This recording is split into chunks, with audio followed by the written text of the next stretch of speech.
Hi, so today we're gonna start our campus resources video episode. So today is our episode 1. We are very glad that we have the Victim Advocate Program, Sarah Lull Castillo, the Assistant Dean from the VAP program to be with us and help us to know more about the Victim Advocate Program. So hi, Sarah. Thank you for joining us.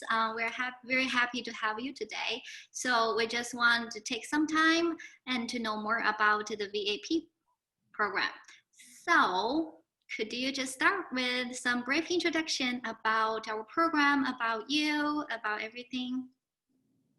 Yeah, so thank you so much for having me on. Again, my name is Sarah Lull Castillo. I am the Director of the Victim Advocate Program / Assistant Dean of Students for the Department for Student Support and Transitions.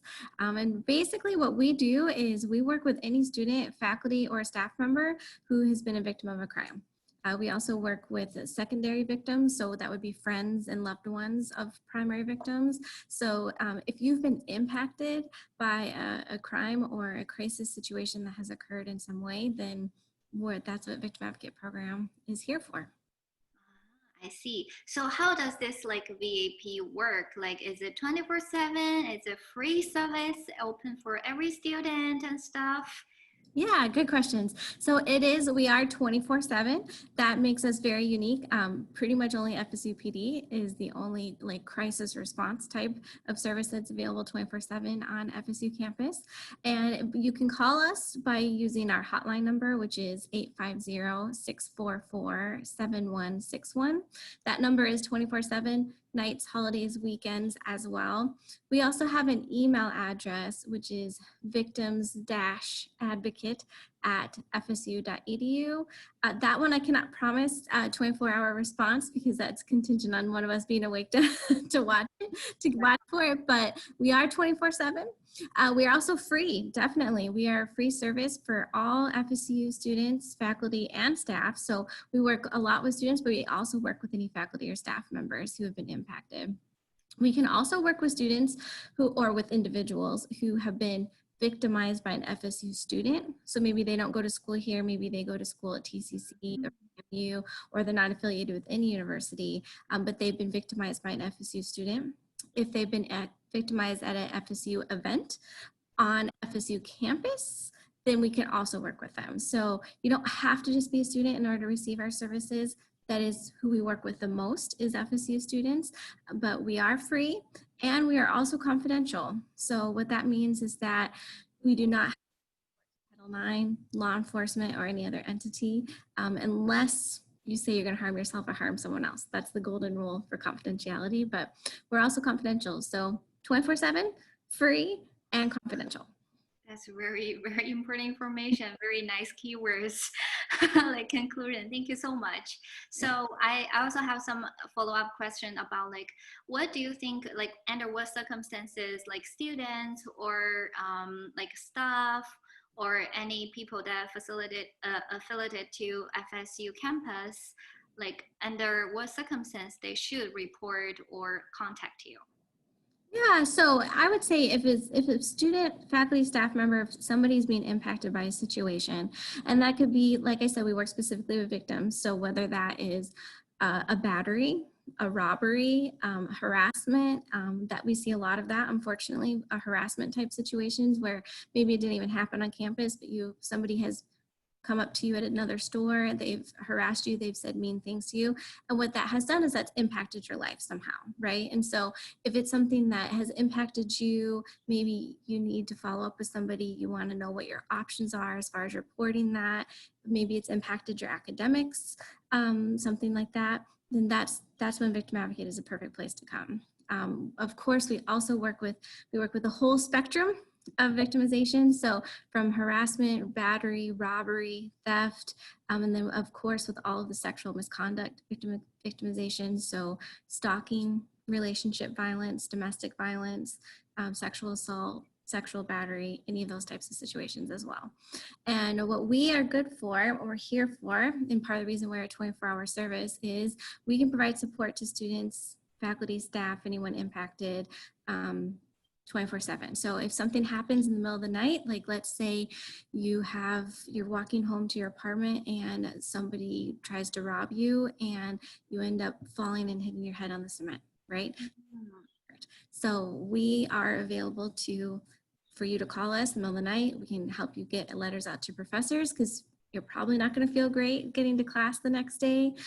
We can also follow up and make sure that you've got some kind of assistance helping navigate the medical system, helping navigate the FSU system, whatever that might look like. We can also be there with you if you need to talk to law enforcement. Oftentimes, individuals feel maybe a little bit nervous about talking to law enforcement because they've got uniforms on and they've got a gun on their hip and like maybe they're a little bit more intimidating. And so if you are interacting with law enforcement, you could always ask to have a victim advocate present with you, just to have somebody else there who's on your side and who you can ask questions to if you maybe don't understand what's going on as much.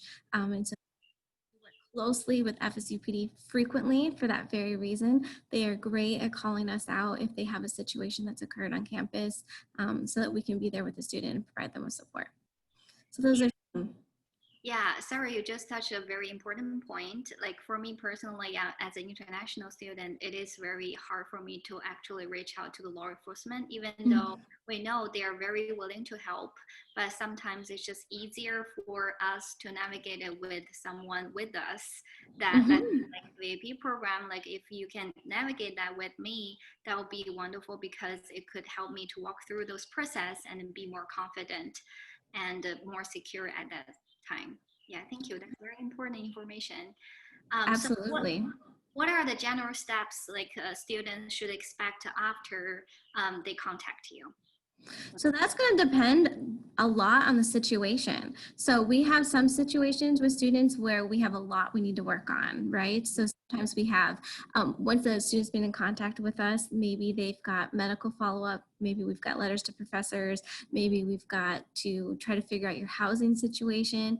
If law enforcement has been involved, then perhaps we have follow-up with law enforcement. We might have court dates. There's all kinds of things that could potentially change and kind of make it look different for each student following up with us. So it's going to be very individualized, and that will be part of the first meeting you'll have with your victim advocate, is sitting down and assessing not only what your options are, but also what you want. Right? So our job is to support you in whatever option you choose. And so we will tell you that maybe making a report to law enforcement or to the Title IX office, that's an option. But that's only there if you want it to be there, right? And so if you decide that there's something that you do want to do and there's other things you don't want to do, that's okay. So we'll work that out together so that we can formulate a plan to help you move forward and feel as supported and successful at the university as possible. That's wonderful. So as we're talking about law enforcement and filing report to the police FSUPD, like, so is it necessary or required to file a report through, say, like FSU report FSU.edu or filing a report to FSUPD necessary before receiving a service or program from a VIP? No, good question. And no, it is not. It is not necessary at all. In fact, I strongly encourage students to come to us first before they file a report, because that way they can speak with us in a confidential space. So you can speak openly and honestly about what's going on without any fear of repercussions of anything. And we can sit down, we can discuss together whether or not making a report is something that will be helpful. And then we can help you make that report, right? So even report.fsu.edu sometimes can feel kind of confusing or intimidating, depending on what's going on or how the student feels about what's happening in the situation. And so if a student meets with us first, we can sit with them, we can talk about what submitting a report will look like, we can help them submit the report, and then we can also help them follow up on that. So sometimes students, they'll report to report.fsu.edu and every report gets looked at, it really does, but sometimes there's a delay in time before somebody gets back to them. Sometimes maybe their report didn't submit correctly. So that's something that we can also help with too. So we can follow up, we can make sure, hey, did that report get submitted? Also, who's going to be following up with the student so that we can make sure that we close that loop, if you want to call it that, to make sure that students are getting some kind of follow-up from their reports as well. Exactly. That's how I feel. Like there are so many great resources that are available for us when we are like impacted, and it's just there is this disconnection between us, between students and the programs. Let's say the VP is just such great resources for us to reach out. Especially there's such like customized services that you can help me to or international students or other students to follow up of all of those steps. That just sounds really nice to me. I like I like how you said that, customize it, because that is very true. That's exactly what we do. Yep. Sure. Yeah. So yeah, that would be all my questions so far. But do you have any suggestions or final thoughts for our students? Yeah, I would just say the reason that we are here is to provide support to all of our students. And it's very common to feel nervous or scared or lost or confused or not sure what to do after a scary situation has happened. And there's no rule about how serious it has to be. Like somebody doesn't have to be seriously injured in order for an event to be upsetting.